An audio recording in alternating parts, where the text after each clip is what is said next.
é o segundo edifício mais antigo de Matosinhos. Um edifício ligado ao comércio de vinhos, que foi construído em finais do século XIX. Daqui saía uma linha de comboio até ao Porto de Leixões para transportar pipas para lá e de lá para cá. Dessa altura, pouco resta. Pouco mais do que este painel de azulejos da Companhia Vinícola Portuguesa. Daqui, dizem, saía o melhor vinho do Porto.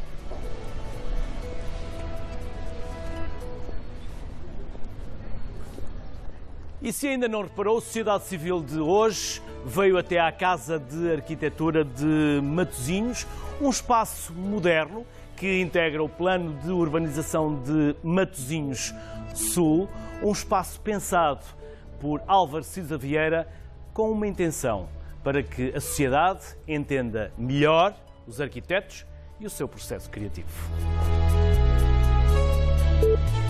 A sociedade civil de hoje tem uma particularidade, é que é o último desta série, depois vamos de férias.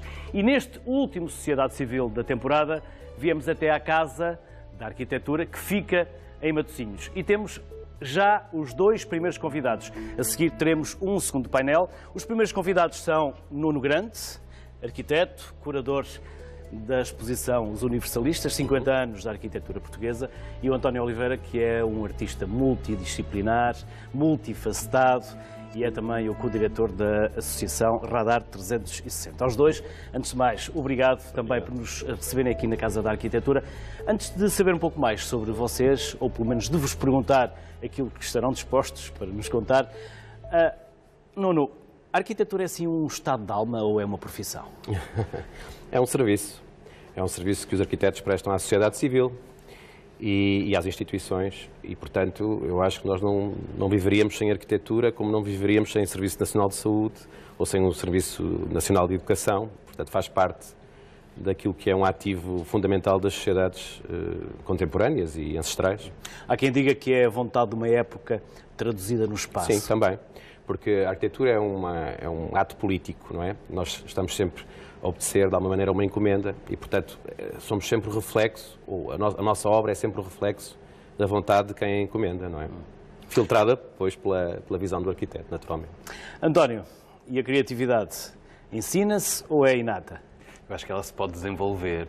Obviamente que as referências são extremamente importantes e, dependendo daquilo que é o percurso individual, a partir daí poderemos aprofundar certas e determinadas ideias. Acho que o mais importante é ter algo para dizer e depois juntar as ferramentas necessárias para o dizer. E ensina-se? Acho que se ensinam métodos e técnicas. Tem ensinado, depois também como ensinador, obviamente. Correto, sim, sim. Eu interessa-me bastante a pedagogia e cada vez consigo ter um caminhar entre a pedagogia e o ato de criação artística muito próximo, quase de mãos dadas às vezes. Eu acho que a pedagogia é também um espaço de expressão artística. Portanto, acho que aprender certas e determinadas ferramentas ou aprofundá-las passa por ter consciência delas, constatar estas ideias e aprofundar métodos e técnicas que possam ajudar a desenvolver pensamentos e que possam materializar algumas das vontades artísticas e estéticas do autor. Nuno, uma parte da sua vida aqui no Porto, mas nasceu longe. Sim, nasci em Angola, é verdade. Luanda? Luanda, sim. Numa altura em que Luanda estava a desenvolver de forma exponencial, onde a arquitetura tinha um papel fundamental para marcar o desenvolvimento da cidade, ainda que, naturalmente, ainda debaixo de um regime colonialista e ditatorial. Mas uma cidade construída para 300, 400 mil pessoas, sim, não? Hoje, não para 8, 10, sim, 12 milhões. Hoje não se sabe quantas tem. E, infelizmente, a arquitetura não tem resistido muito a essa sobrelotação. Era importante criar esse equilíbrio. Nunca mais voltei a Luanda, é verdade. Mas porquê? Porque tem medo de que o que encontra não é aquilo que tem nas suas memórias? Ou nunca mais tive oportunidades profissionais e do ponto de vista de destino de férias nunca foi uma prioridade, mas tenho que lá voltar, definitivamente. E o António? Nasceu? Eu nasci no Porto, na maternidade de Júlio Diniz, que era basicamente o local onde as pessoas da grande área metropolitana nasciam, não é? Eu, relativamente à África, estive em São Tomé e Príncipe e acho encantador, completamente.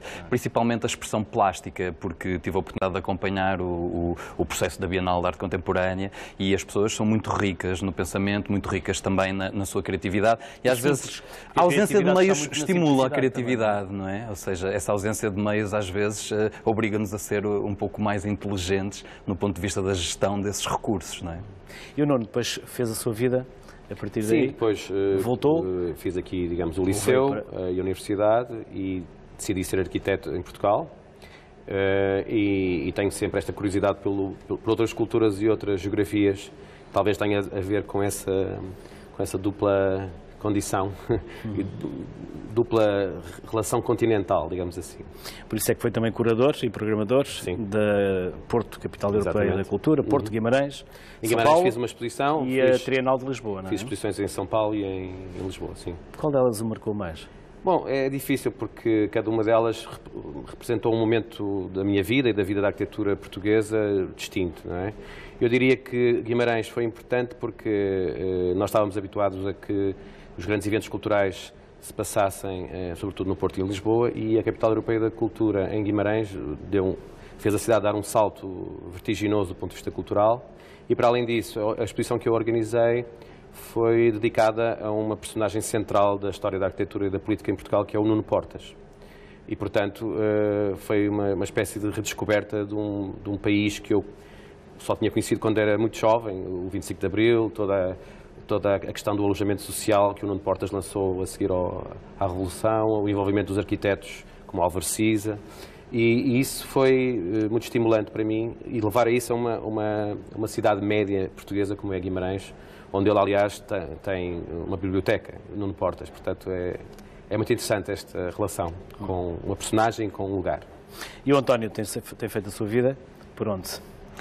E curiosamente, no Porto? É certo, a companhia Radar 360 Graus teve um percurso que foi, se calhar, o percurso contrário do que aquilo que costuma ser a tendência, não é? Ou seja, nós começamos por nos internacionalizarmos desde o início da fundação da companhia, aliás, pré-companhia. Começamos por fazer uma viagem internacional da Escandinávia até à Sicília, neste caso europeia, para reconhecer aquilo que seriam as referências no domínio das nossas artes, e a partir daqui começamos... Foram à procura de uma identidade ou já tinham, foram à procura daquilo que se poderia... Diga. Não, concluo. Sim, ou foram à procura daquilo que poderia dar mais músculo àquilo que era a vossa identidade. Certo. E beber de outras artes e de outra cultura. Correto. Estamos a falar de um mundo em 2003, não é? A companhia foi fundada em 2005, portanto o paradigma era bastante diferente, não é? A questão aqui era que, por um lado, nós tínhamos um discurso estético e artístico que já se começava a afirmar. Por outro lado, precisávamos também de ter referências, sob o ponto de vista artístico, estético, cultural, como é que as pessoas também se manifestavam ao longo da Europa, e partindo do princípio que a arte é uma extensão da vida, não é? Portanto, quanto mais a vivermos, mais artisticamente poderemos ganhar profundidade no discurso. Então, viajamos desde a Escandinávia, como estava a dizer, até à Sicília, e ganhamos imensas referências, e decidimos fazer o percurso contrário, que era regressar para construir a partir daqui. Neste sentido, tivemos na área do Grande Porto, nos últimos 10 anos, na última década, a percorrer um caminho que para nós foi extremamente importante para consolidar também o discurso estético e artístico nas nossas artes performativas na cidade, e recentemente estamos em Matosinhos, que é onde a companhia está sediada e onde nós estamos, acima de tudo, a começar um diálogo que me parece muito fértil, muito frutífero, e esta Casa da Arquitetura também acolheu-nos desde o início da sua inauguração, onde tivemos a oportunidade de apresentar o espetáculo Baile dos Candeeiros, e a partir daqui fizemos também um site específico com as esculturas do Pedro Croft, a medida incerta, e começamos a construir a nossa relação, e acreditamos que agora temos que ver o mundo de dentro para fora. Nuno, antes de nos entrosarmos aqui na exposição, o que é que anda a arquitetar atualmente? Bom, eu sou também múltiplo. Ou seja, eu sou professor, sou crítico, sou arquiteto, sou curador, escrevo, portanto, nunca estou a arquitetar só uma coisa. Mas sim, vou continuar interessado na arquitetura portuguesa, porque eu acho que ainda há muito para descobrir, embora não pareça, ainda há muito para descobrir. E a Casa da Arquitetura vai ser um espaço fundamental para essa redescoberta da arquitetura portuguesa. Os arquivos, as memórias dos arquitetos. Aqui está muita memória, não é? Exatamente. Está muita memória. E esta exposição, já que falou nela, tenta ser um princípio de uma redescoberta também de 50 anos da arquitetura portuguesa, desde os anos 60 até hoje. E foi muito interessante, muitos destes documentos já eram conhecidos, mas quando são colocados lado a lado e confrontados com o tempo político e cultural de cada década, de repente a arquitetura começa a fazer sentido, não é? É, como eu dizia há bocado, uma resposta política e cultural à situação contemporânea. Não? E vocês também dão uma resposta política e cultural à época?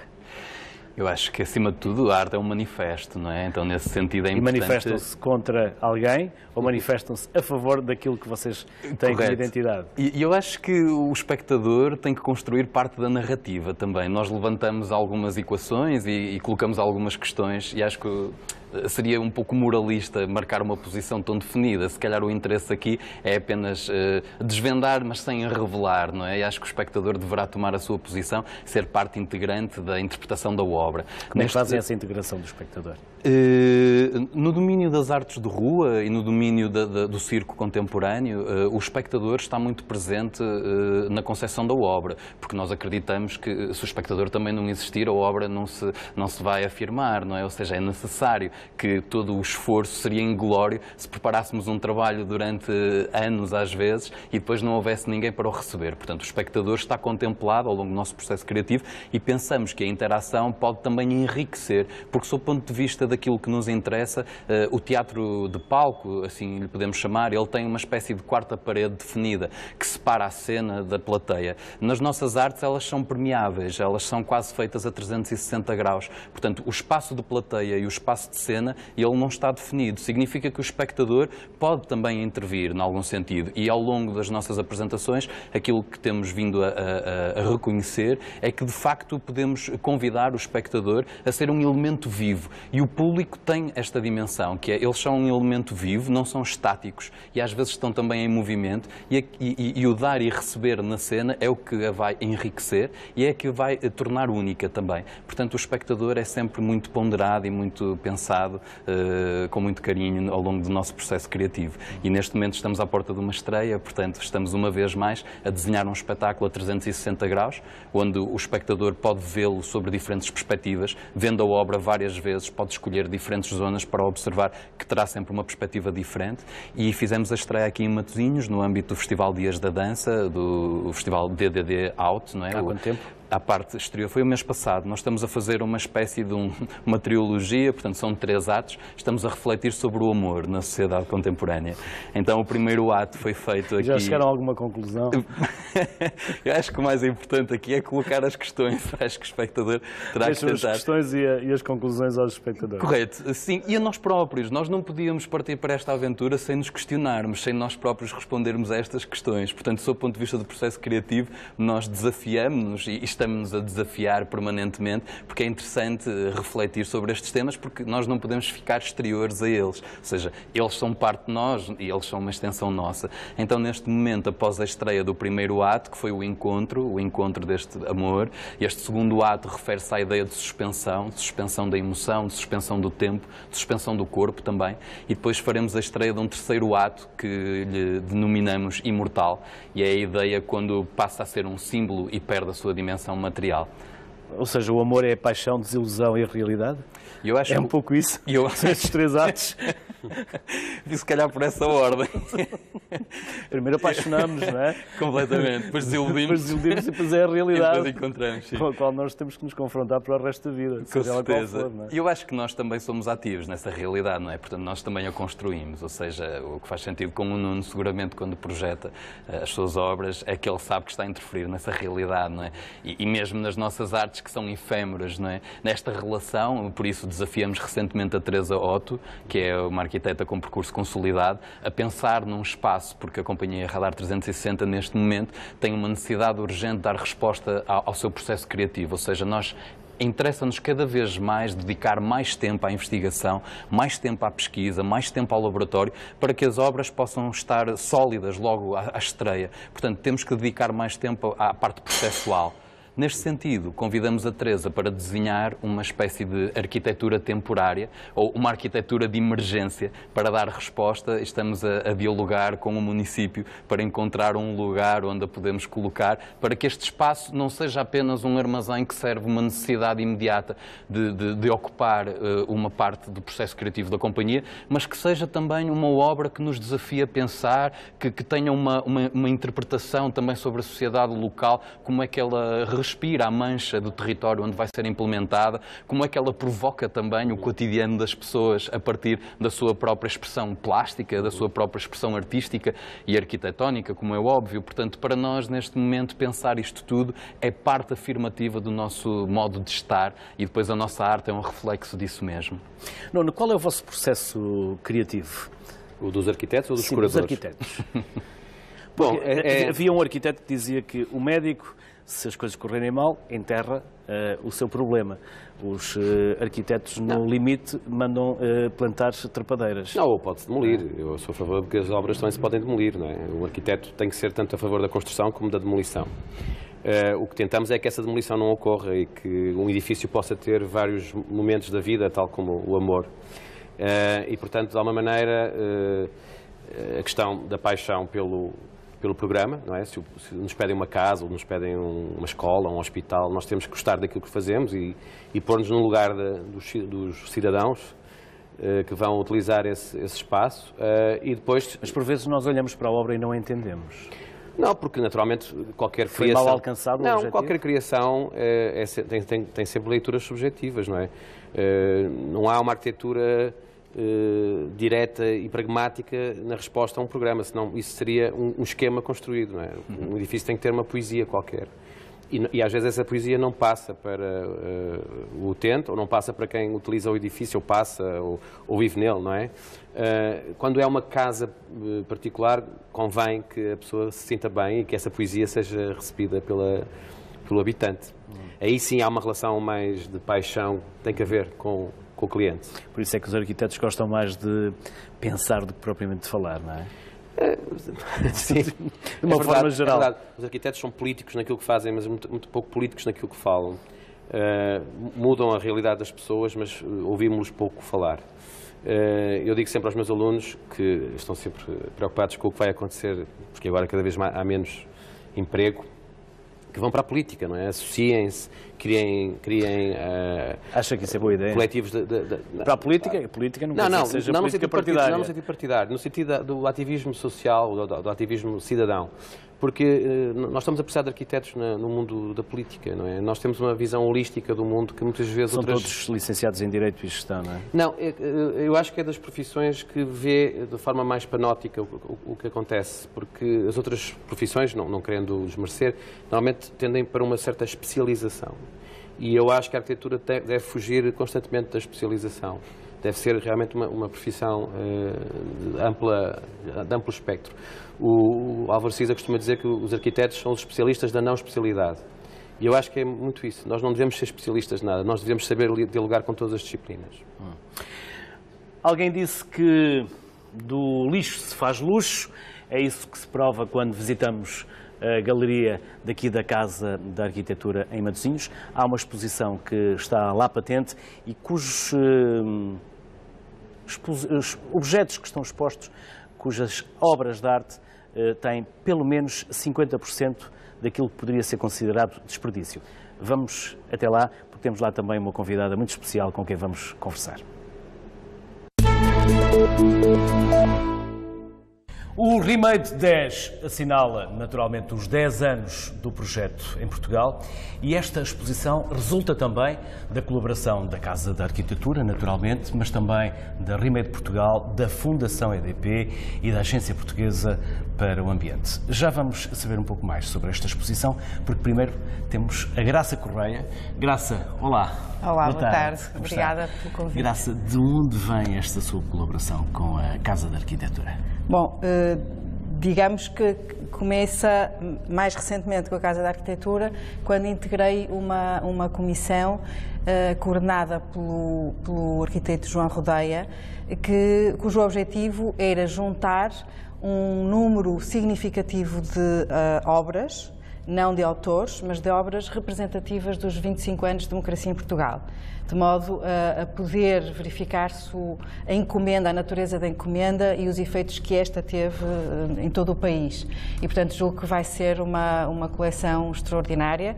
Será a indicação, digamos assim, destes comissários. Havia um do Norte, que era eu, e outro do Sul, Ricardo Carvalho, coordenados pelo João Rodeia, como disse, e portanto, indicamos à Casa quais as obras, independentemente do percurso do arquiteto que as fez, que achávamos que eram absolutamente fundamentais que a casa tivesse no seu arquivo.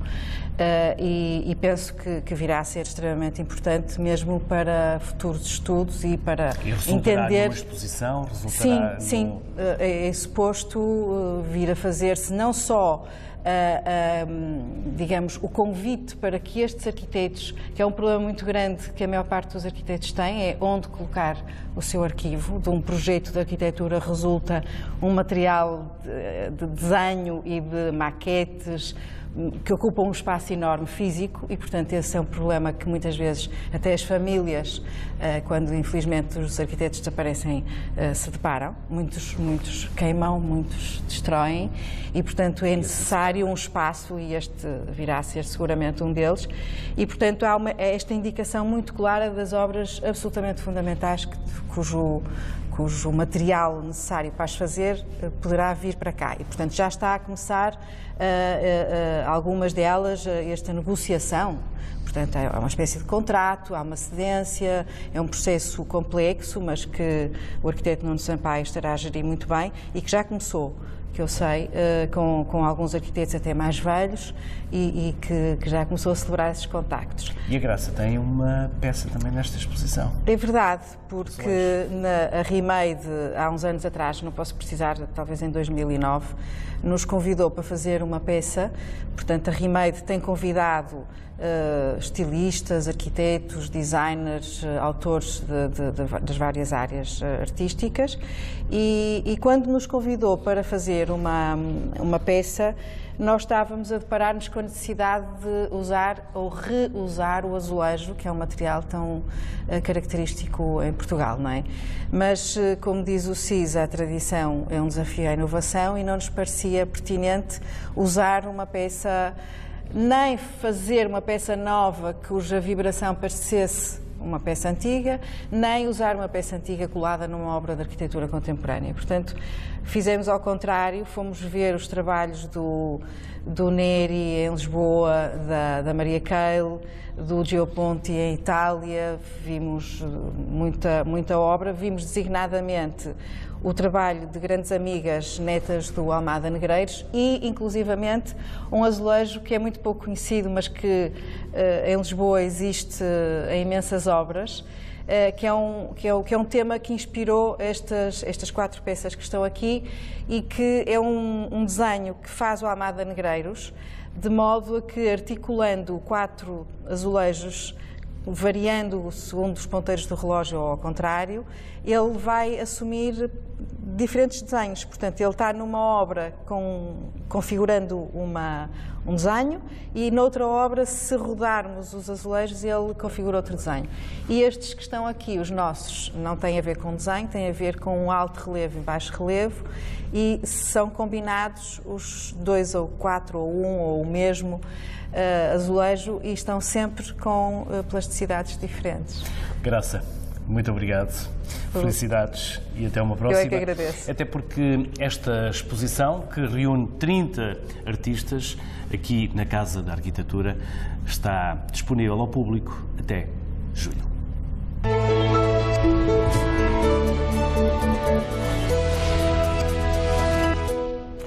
António, voltamos a 360. Quem são os artistas? Quem são as pessoas? Quem são todos esses homens e mulheres que nos animam e que nos trazem arte de uma forma tão peculiar e tão próxima, porque, como dizia há pouco, não há propriamente um palco e plateia, ali uma parede ou pelo menos um obstáculo entre os dois.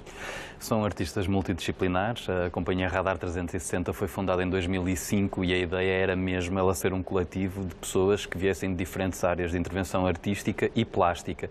Portanto, mesmo nos trabalhos, algumas das obras são assinadas por arquitetos e esses arquitetos começaram a pensar a cenografia como um espaço de expressão também. Portanto, transpor transpor essa escala da arquitetura para um cenário foi um desafio extremamente interessante e que, neste caso, o Gonçalo Dias e a Ângela Frias fizeram essa transposição com muita pertinência, com muita dedicação e com rasgo também.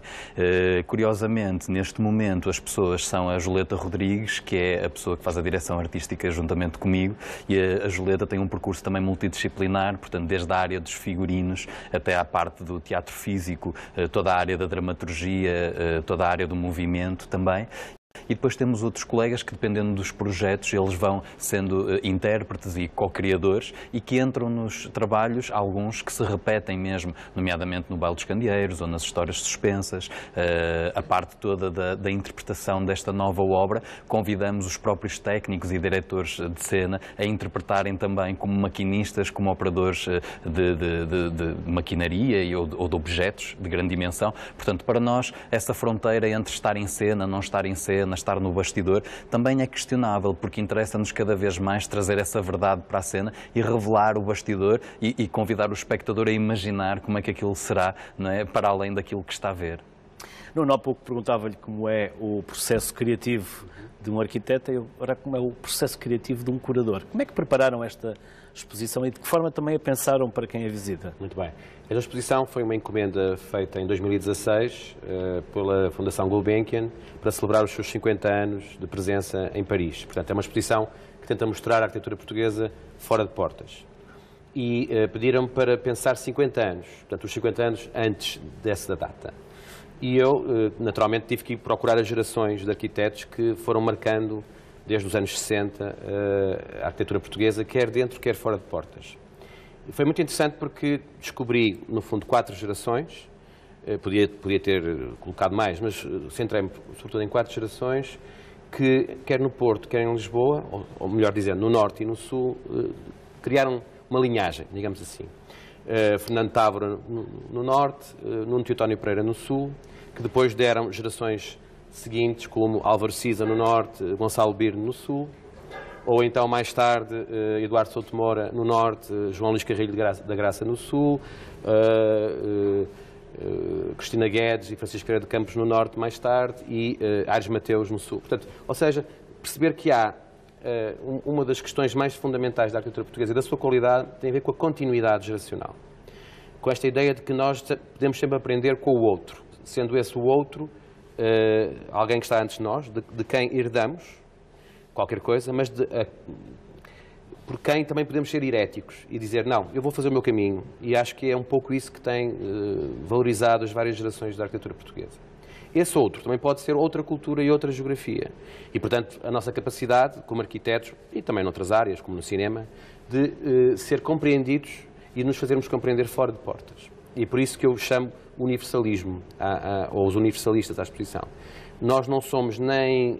nós, os criadores portugueses, acho que, pelo menos aqueles que eu valorizo, não somos nem deslumbrados com a globalização, nem somos atávicos, regionalistas ou localistas. Somos universalistas, somos capazes de estar sempre a mediar entre estas duas dimensões e sempre num diálogo com o outro. E essa relação com o outro é que nos faz ter uma condição universal. E, portanto, foi isso que eu quis trazer para esta exposição. Como é que estas várias gerações foram interpretando esse universalismo a seu tempo. António, é fácil viver daquilo que faz? É um caminho. O caminho faz-se caminhando. E acho que é a única maneira. De um modo geral, em relação ao percurso da companhia e ao nosso percurso dentro da companhia, acho que temos que o reinventar permanentemente. Acho que estamos numa mudança de paradigma muito rápida e que não são óbvias as questões que vão organizar os valores da sociedade contemporânea. Significa que temos que estar muito atentos, não apenas às tendências, porque a questão aqui não é seguir a tendência, mas sim poder influenciar essa mesma tendência, não é? Mas também ao nível do pensamento crítico e cada vez, sob o ponto de vista daquilo que construímos, acho que devemos colocar questões muito sérias em relação aos nossos percursos e perceber, por um lado, porque é que o estamos a fazer e, por outro lado, para onde é que estamos a caminhar e vislumbrar esse futuro para além da linha linha do horizonte, não é? Portanto, à medida que vamos criando condições, acho que este ano nas nossas artes foi bastante simpático, acho que a tutela, não é, que faz a Direção-Geral das Artes, reconheceu as artes de rua e o circo contemporâneo como artes com todo o mérito para entrarem no enquadramento do apoio sustentado às artes, e neste sentido existe também um pensamento institucional que acompanha para além do percurso, não é, do percurso individual, porque hoje o Estado reconhece o circo contemporâneo e as artes de rua como parte desta família das artes performativas, mas nós começamos a trabalhar há 20 anos. Portanto, há 20 anos atrás, quando era uma espécie de atentado cultural poder intervir neste sentido com um pensamento que seria muito importante deixar claro, que é distinguir a arte do entretenimento. E acho que isto é extremamente importante, nomeadamente nestas artes, que elas têm, às vezes, uma dimensão onírica e poética, que achamos que elas estão nesta superfície, não é? E há uma retórica, há um pensamento que tem uma profundidade muito maior e que vem no processo criativo e que intelectualmente ele faz parte desta propriedade. E essa propriedade intelectual é o que devemos salvaguardar, que é pensar que se fizeram escolhas ali e que essas escolhas fundamentaram aquilo que o espectador vê. E o espectador só vê essa fase final, não é? Portanto, durante todo o outro processo, houve um sem número de escolhas que foram desviadas e que o espectador não terá acesso. Por isso, cada vez mais me interessa partilhar os processos criativos e cada vez mais me interessa aproximar as novas gerações e, concordando em absoluto com o Nuno, há sempre algo a aprender intergeracional, não é? E essa influência é extremamente importante porque creio que a Norte não houve uma geração antes de nós. Portanto, nós, quando queríamos recorrer a alguém nas nossas áreas, tínhamos que ir ao estrangeiro. E a escolha de virmos para cá, começar a construir este caminho, foi desbravar esse território e dizer, nós temos uma propriedade intelectual, nós refletimos sobre estas questões e queremos começar a produzir a partir daqui. Agora vamos fazê-lo juntos, ou vamos tentar encontrar outros parceiros que queiram fazer isto juntos. E hoje em dia creio que já está mais estabelecido, creio que as instituições já têm um olhar mais atento e acho que para quem está em início de carreira, o maior risco que tem é perder-se no meio deste mundo de desinformação e deste mundo extremamente globalizado. Acho que esse é o maior risco. Se se mantiver no foco com esta atenção, acho que já há um diálogo muito mais saudável, muito mais fértil entre autores, instituições e, de um modo geral, em território nacional e nas redes internacionais também. Nuno, há uma nova geração de arquitetos. Sim.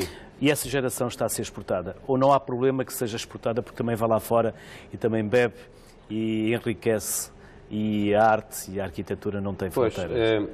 Como eu disse há pouco, eu podia ter vindo até às gerações mais jovens. Aliás, no programa paralelo que estamos a organizar, temos convidado alguns coletivos de arquitetos jovens que têm uma relação muito descomplexada com o mundo.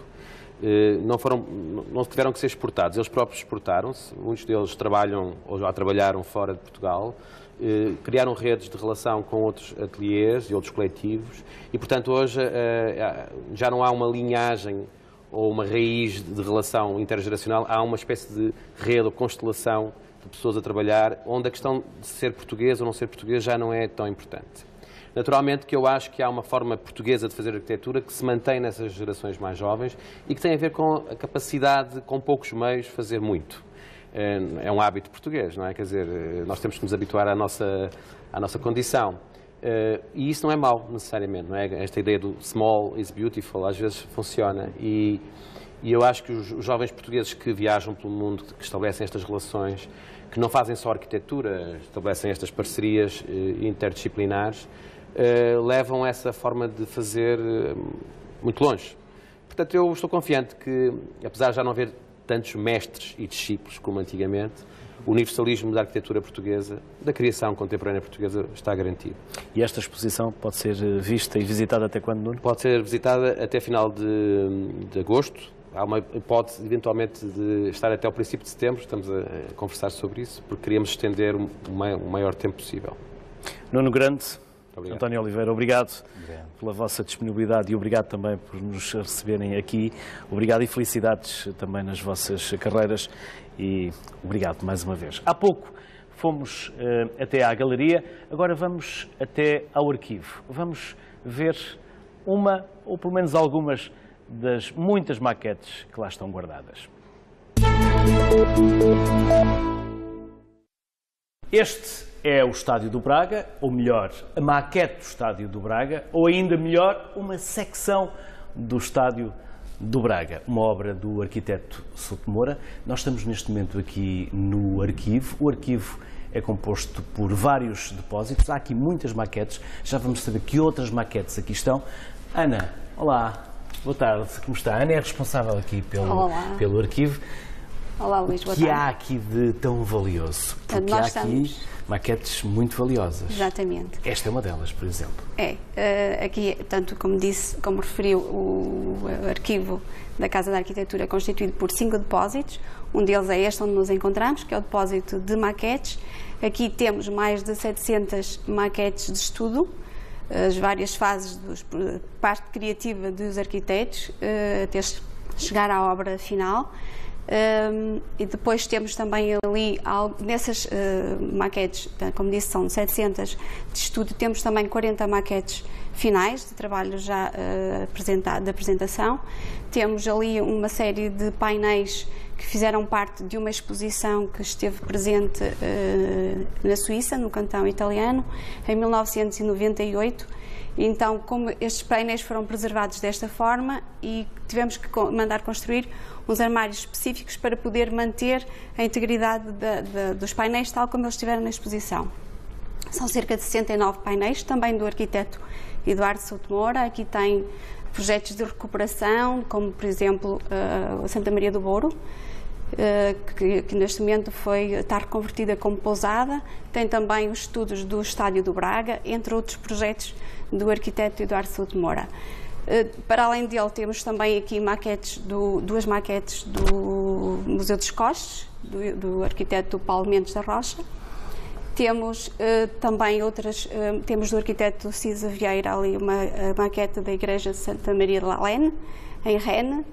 E depois temos os depósitos de desenhos. Temos 2 depósitos de desenhos que são precisamente iguais, só difere as condições ambientais que cada um deles tem, que tem a ver com o tipo de documentos que cada um deles guarda. Num depósito guardamos os processos, tudo o que é processo fotoquímico, aí precisa de condições ambientais diferentes. No outro tem os processos em papel, material mais estável, que a temperatura e a umidade relativa difere. Temos também um depósito para processos textuais, todos aqueles processos que complementam os projetos de arquitetura. Temos um depósito para fotografias, a cor e preto e branco, e aí também difere as condições ambientais que vão estar para preservação desses documentos. Temos também dois câmaras frigoríficas para guardar os negativos, 5 graus negativos, os negativos de fotografias. Que coleções estão aqui? Para além do arquiteto Eduardo Souto Moura, que está em depósito, mesmo não pertence à Casa da Arquitetura, temos outras coleções que já pertencem à Casa da Arquitetura, como por exemplo o acervo individual do arquiteto Pedro Ramalho. Temos aí toda a atividade profissional dele, desde o tempo de estudante, inclusive os projetos académicos. Temos também o projeto completo do Museu dos Costes. Temos a coleção da Metro, as 81 estações da coleção da Metro e 28 maquetes da Metro do Porto e as maquetes também. Temos também, vamos receber agora a coleção da arquitetura do Brasil, que é uma mais-valia para a Casa da Arquitetura. É constituída por cerca de 70 projetos, muitos deles desenhos originais, e que abrange um período desde 1929 até à atualidade, passando tanto em projetos da época moderna e contemporânea. Acho que é uma coleção singular, nunca se conseguiu reunir assim, e ela vai servir de exposição e depois faz parte das coleções da Casa da Arquitetura. Essa é uma das vantagens da Casa da Arquitetura, é que para além de ter o arquivo, onde guarda as suas coleções, os seus acervos, os seus espólios, tem também a oportunidade de depois pegar nessas coleções e fazer as exposições nos espaços expositivos. Ou também as coleções que advêm para a exposição, que depois integram as coleções próprias da Casa da Arquitetura.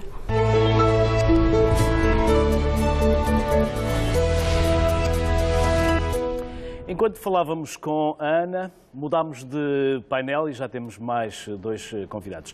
É o Nuno Sampaio, que é o diretor executivo da Casa da Arquitetura, e o Fernando Rocha, que é vereador daqui da Câmara Municipal de Matosinhos. O Fernando Rocha, de qualquer das formas, para quem o conhece e o conhece de há uns anos, foi também nosso colega na RTP, um ex-jornalista, e fica aqui também expressa aqui uma declaração de interesses, é um dos meus melhores amigos, por isso não estranhem se nós, a certa altura da conversa, nos tratarmos por tu, não é, Fernando? Antes de mais, obrigado pela vossa disponibilidade, obrigado pela forma tão simpática como nos estão a receber aqui na Casa da Arquitetura, que fica em Matosinhos, não é a Casa da Arquitetura de Matosinhos, é a Casa da Arquitetura que está em Matosinhos, mas a ideia não é de agora. E a Casa da Arquitetura vem consubstanciar algo que já existia antes. Exatamente. Foi criada pela vontade da Câmara Municipal de Matosinhos, que entendeu que faltava, e aproveitar esta oportunidade, uma entidade de arquitetura nacional de promoção da arquitetura, um museu de arquitetura, e teve inclusivamente quase 10 anos de existência até que conseguíssemos chegar ao momento em que a casa teve casa. Foi, acho que, feliz esta reconversão que a Câmara Municipal de Matosinhos fez e entregou à Casa da Arquitetura. Este é o terceiro edifício que a Câmara Municipal de Matosinhos entrega à Casa da Arquitetura. É o Salão de Chá da Boa Nova, do Arquiteto Cisa, a própria Casa de Roberto Ibáñez, que foi a casa onde viveu a família do Cisa, e depois este grande complexo que é a Real Vinícola, e que serve, obviamente, agora com esta casa, a Casa da Arquitetura pode ser o Centro Português de Arquitetura e exercer o que era a sua função, que é o primeiro espaço em Portugal que arquiva, trata a arquitetura, acervos e espólios da arquitetura e, simultaneamente, leva a arquitetura até à população, mostrando exposições, conferências, seminários, ou seja, uma celebração da arquitetura, porque o grande objetivo da Casa da Arquitetura é que a arquitetura ultrapasse o limite da profissão. Deixe de ser apenas uma coisa de arquitetos e passe também a ser entendida por toda a população como é que o arquiteto produz, qual é as preocupações do arquiteto e qual é a relação entre o arquiteto e a sociedade. A tal intenção da sociedade, ou pelo menos a vontade que a sociedade entenda o processo criativo do arquiteto. Exatamente, porque o arquiteto até é uma figura bastante simpática aos olhos da população. Há um certo atenção e merecimento por parte do arquiteto enquanto pessoa e até pela excelência dos nossos profissionais, mas as pessoas muitas vezes não conseguem dar, quando encomendam um trabalho a um arquiteto, não entendem o seu processo criativo. Portanto, às vezes não entendem nem o preço nem o dinheiro, desde que começa a desenhar até que se acaba de construir. E é um pouco isto que nós explicamos aqui. É como é que este processo se processa e conseguimos, pela primeira vez, juntar na mesma instituição estas duas grandes valências, que é arquivar os arquivos de arquitetura, portanto, os projetos, o património material dos arquitetos, enquanto os seus desenhos, os seus maquetes, e depois arranjar forma de trazer esse conhecimento que serve para investigação, naturalmente, e aberto à população, e aos investigadores, e aos arquitetos, mas depois trazê-lo em forma de exposição para a grande população.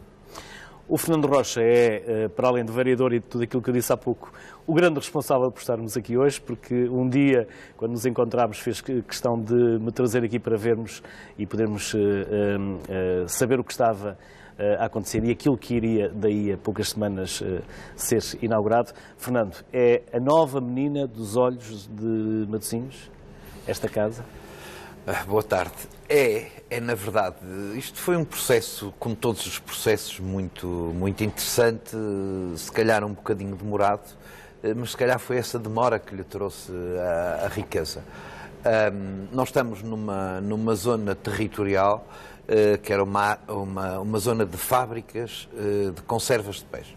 Só para as pessoas terem uma ideia, aquilo que hoje é o Matosinhos Sul, a parte mais moderna de Matosinhos, era uma área que tinha mais de 50 fábricas de conservas de peixe. Com a crise dos finais dos anos 70, 80, todas estas fábricas deixaram de produzir e passamos a ter aqui um conjunto de carcaças com a atração de tudo aquilo que nós sabemos que não é desejável para uma cidade. Foi feito um plano de urbanização, liderado pelo arquiteto Cisa Vieira. O tal Matosinhos Sul.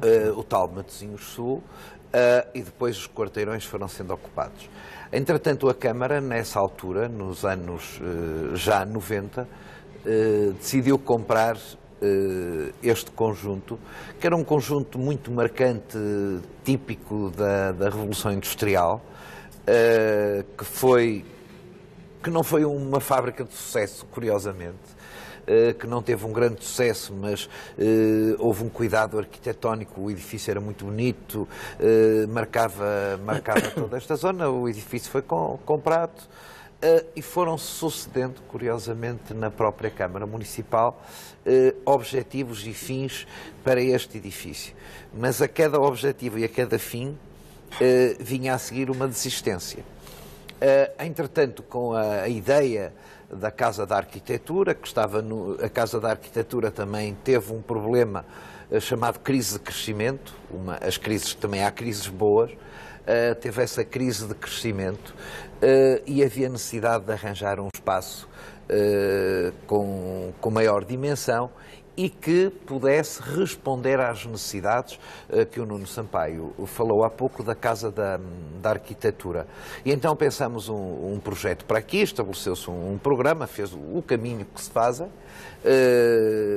contratou-se, ou melhor, destinou-se esse projeto a um arquiteto, que é importante que se diga que este arquiteto foi feito pelo arquiteto Guilherme Machado Vaz, que é um arquiteto municipal, funcionário da Câmara. Só por curiosidade, é o filho do Júlio Machado Vaz? Exatamente, mas não foi por isso, foi por ser um arquiteto com mérito e um arquiteto a quem nós reconhecemos competência e capacidade para desenvolver este projeto. Eu queria só deixar aqui uma nota. Nós estamos a falar, se calhar, da maior obra de renovação de edificado feita em Portugal nos últimos anos. Era importante que houvesse esta noção para as pessoas perceberem a dimensão do espaço. E depois o espaço em si, e o Nuno falará isso melhor que eu, obedecia a muitas condicionantes técnicas dos arquivos, diversos tipos de arquivos, as áreas expositivas, as áreas administrativas, enfim. Por aí fora, que não vale a pena estar eu a falar sobre isso, havendo quem saiba fazê-lo. Com propriedade. Com muito mais propriedade, naturalmente. E, portanto, nasceu a ideia de recuperar este edifício, que é, ao mesmo tempo, uma âncora de todo o projeto de urbanização. Como sabe, o projeto do arquiteto Ziza assentou em construção, mas também assenta em construção de espaços públicos, jardins, espaços de lazer, espaços de oferta cultural, e a Câmara, seguindo esse objetivo, além deste edifício, já adquiriu um outro, que também era uma fábrica de indústria conserveira, que vai ter um destino a muito curto prazo, também como fator de atratividade e também de qualidade de vida para as pessoas que aqui moram, porque veio muita gente para aqui viver e nós temos que, além daquelas coisas que são evidentes, dos centros de saúde, das escolas, das farmácias, de tudo isso, também temos que ter a chamada oferta cultural, que para nós é fundamental para a qualidade de vida e, portanto, a Real Vinícola, o futuro espaço da fábrica de conservas Vasco da Gama e mais 2 ou 3 espaços que nós entendemos que deviam manter-se na esfera pública, complementam o restante programa. E, portanto, transformamos uma zona de Matosinhos que não era, para quem tem uma memória de há uns 10 ou 15 anos, não era um sítio muito recomendável, vamos assim dizer. Simpático. Não era um sítio simpático. Começou, por exemplo, com a construção da Marginal de Matosinhos, que foi desenhada pelo arquiteto Eduardo Souto Moura, porque nós podemos, às vezes, parecer que estamos aqui a falar em nomes, tentando desvalorizar outros. Não é isso. Agora, o que nós sabemos é que há, no caso da arquitetura, arquitetos que só por si também dão uma qualificação a todo espaço. E como se costuma dizer na gíria popular, umas coisas atraem as outras. Por isso é que nós nesta área também investimos em obra pública, por exemplo, em obras de arte pública, José Pedro Croft, Julião Sarmento e outros nomes a Jeanette Eckelmann. Todo este espaço começou pela chamada anémona, que na altura parecia uma coisa quase fora do sítio, que se veio a transformar num ícone de Matosinhos e num ícone de Portugal. Quem não sabe está ali na rotunda. Fora de Portugal, e portanto todas estas coisas obedecem a dinâmicas. Dinâmicas que não se fazem num ano, que não se fazem em 2, há que ter paciência que não se fazem num mandato. Que não se fazem num mandato. E que às vezes não se faz numa geração. Não é? Porque o isto que é também é uma continuidade geracional. importante, há uma coisa que se chama, e que aqui é muito querida aos arquitetos, que é o planeamento. Importante é saber planear. Depois alguém há de ter que executar. E alguém executa. E depois há uma cadeia que vai decorrendo ao longo dos anos. Eu digo que uma das maiores virtudes de um autarca é ter paciência. Tem que ter paciência e acreditar no que faz e nunca achar que é ele que vai fazer tudo. Mas se deixar um planeamento, deixar alguma coisa lançada, quem vier a seguir está condenado a ter que continuar naquela senda, que eu acho que isso aqui é fundamental. Nuno, a primeira vez que aqui entrei com o Fernando, quase sentíamos o frenesim das pessoas aqui a trabalhar na altura da Real Vinícola, as pipas, o comboio, o armazenamento. Hoje, quando aqui entrei, jovens. Dezenas, se não centenas de jovens. Quando se entra aqui na Casa da Arquitetura, o que é que nós podemos encontrar? Ao longo do programa já fomos ao arquivo e já fomos à galeria. Mas o que é que há mais para poder visitar aqui?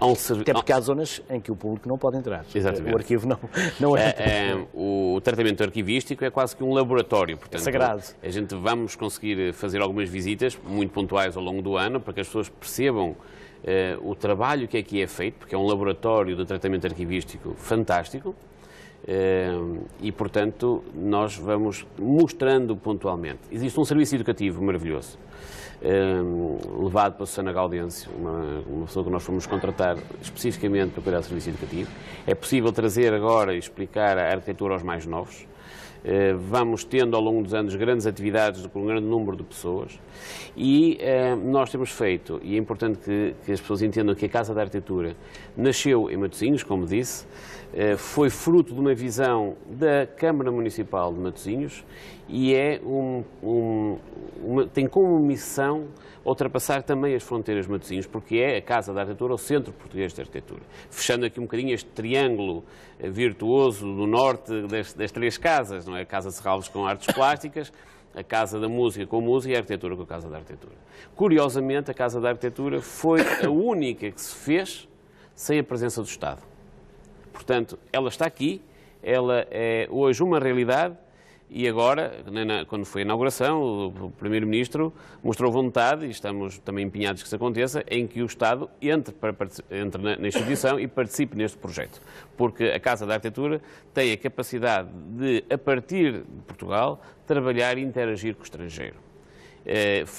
Já o fizemos com a exposição inaugural, ou seja, fizemos visitas de arquitetura sobre arquitetos portugueses que tinham obras lá fora, e portanto fomos a 3 países diferentes fazer essas visitas, também as fazemos cá, e depois conseguimos, pela excelência da arquitetura que temos em Portugal, organizar e atrair visitas estrangeiras de várias nacionalidades à Casa da Arquitetura e aos espaços da riqueza cultural e arquitetónica que nós temos no país.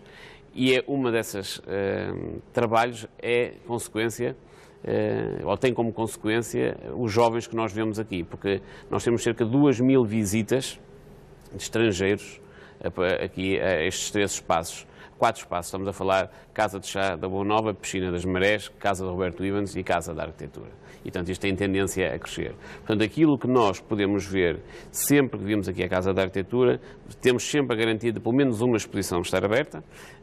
Na grande maioria do tempo temos 2 exposições e depois vamos assumando atividades que têm como objetivo também chegar para além da arquitetura, atingindo o objetivo que era da casa e convidando outras áreas culturais para poderem connosco falar, que é o caso da grande exposição que vamos ter em setembro, que abre a 28 de setembro, que é a Arquitetura do Brasil, 90 anos da arquitetura brasileira, Infinito Vão, que é uma exposição que é a primeira exposição da Casa da Arquitetura que vai mostrar aquilo que arquivou. Há 2 anos que temos uma equipa internacional que está sediada no Brasil a colher objetos, projetos, maquetes de arquitetos brasileiros e que depois vamos trazer para Portugal. É o maior recorte da arquitetura brasileira no mundo, e é feito pela Casa da Arquitetura, que muito nos orgulha, feito com uma curadoria, e portanto nós também nos conseguimos distinguir internacionalmente porque estamos a fazer coleções curatoriais, ou seja, com uma equipa de curadores a fazer essa seleção,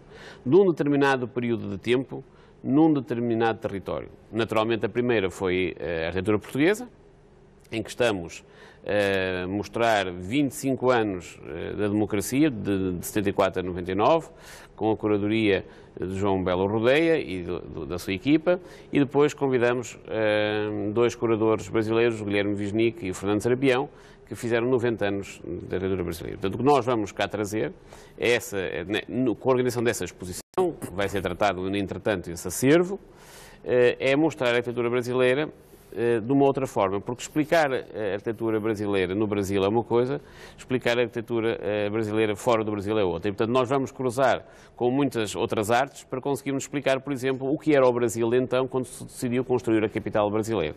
Portanto, entender o Brasil cultural, o Brasil financeiro, o Brasil social. Portanto, vamos cruzar com outras áreas da cultura, como o cinema, a música, a literatura, e assim conseguir promover o entendimento da arquitetura enquanto arte também, não é? Para além do serviço, como falava o Nuno, que é, sem dúvida, nós temos que entender que a arquitetura é um serviço que os arquitetos prestam à sociedade, mas entendê-la também no seu processo da relação com a sociedade.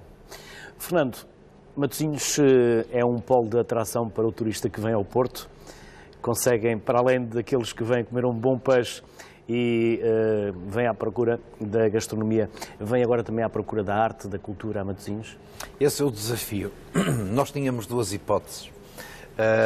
O Porto é uma marca indestrutível e nós tínhamos 2 estratégias possíveis. Tentávamos combater o Porto e sabíamos que íamos perder. E tentávamos ser complementares e, de preferência, companheiros de route. E é isso que temos, grande Porto, Matosinhos e Gaia, não é? Por isso é que criamos uma estrutura chamada Eixo Atlântico, Frente Atlântica, que é Porto, Matosinhos e Gaia.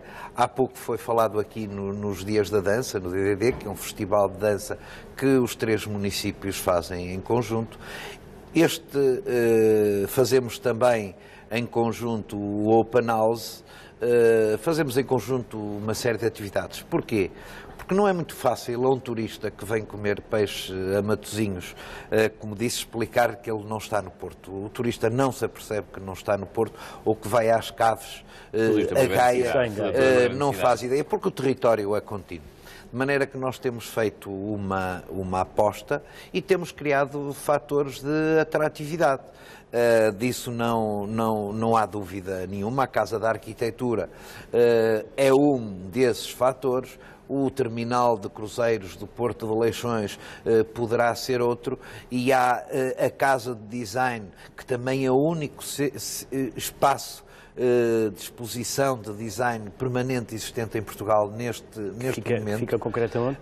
Fica junto ao edifício da Câmara Municipal, com exposições permanentes. Aliás, neste momento, com uma exposição a assinalar os 250 anos da Imprensa Nacional Casa da Moeda, que escolheu este espaço para fazer a sua exposição comemorativa de tudo aquilo que produziu ao longo destes anos, o desenho das moedas, os desenhos dos selos, os livros, tudo isso que nós sabemos e que identificamos. E, portanto, Matosinhos tem tido um crescimento verdadeiramente exponencial ao nível do turismo, aproveitando naturalmente os quase 10 milhões de passageiros que desembarcam no aeroporto Francisco Sá Carneiro e depois os que desembarcam no porto de Leixões. Isso é possível se tivermos oferta.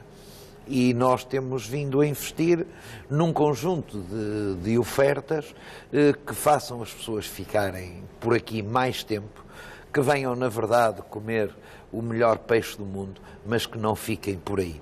Ou que venham cá e, já que estão cá, também comem o melhor peixe do mundo. Nós não ficamos contentes em ter essa fama, que é realmente verdade, mas entendemos que devíamos ir além, e há muito mais isso que temos feito ao longo dos últimos anos. Nuno, estamos praticamente a acabar, mas as pessoas podem visitar a Casa da Arquitetura todos os dias, de manhã, à tarde, pagam, não pagam?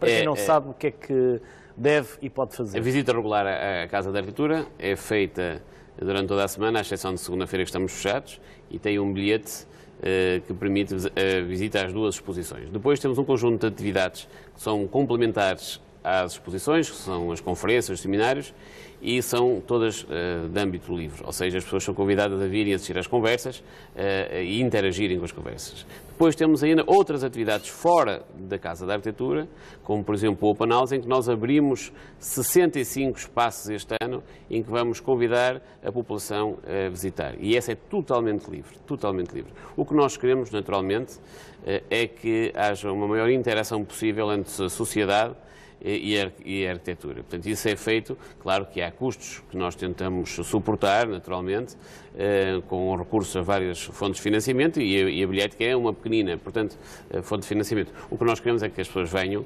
e são muito bem-vindas quando vêm à Casa da Arquitetura, e uma coisa é garantido, seguramente tem aqui uma surpresa. Tem uma surpresa porque este edifício, como dizia o Fernando Rocha, era um património industrial dos melhores que temos no país, e que foi resgatado pela Câmara Municipal e foi trazida à visitação pública. E, portanto, é em si um exemplo de como a arquitetura pode contribuir, ela própria, independentemente do seu conteúdo, que aqui foi pensado, na altura, pelo Presidente Guilherme Pinto, pensou o conteúdo do quarteirão e a sua forma simultaneamente, como é que nós, que é uma coisa que é muito cara aos arquitetos, como é que tornamos, através do programa, o edifício sustentável ao longo dos anos, e que através da arquitetura o conseguimos potenciar a qualidade de vida da população. E, portanto, isso foi feito nesta operação aqui em Matosinhos, e é um exemplo de como a Casa da Arquitetura também serve, e este projeto em si, na sua construção,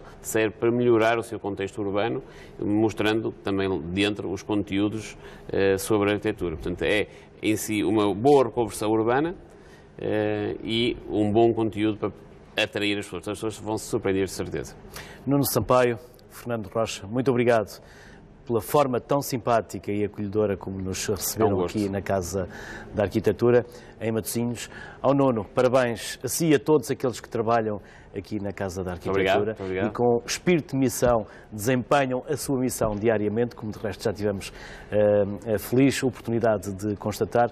Ao Fernando Rocha, em nome de todos os autarcas de Matosinhos, obrigado também e parabéns pela visão que tiveram em trazer e em criar aqui a Casa da Arquitetura.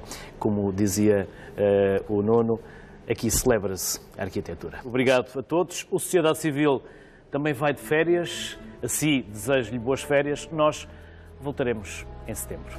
Fique bem. Até lá.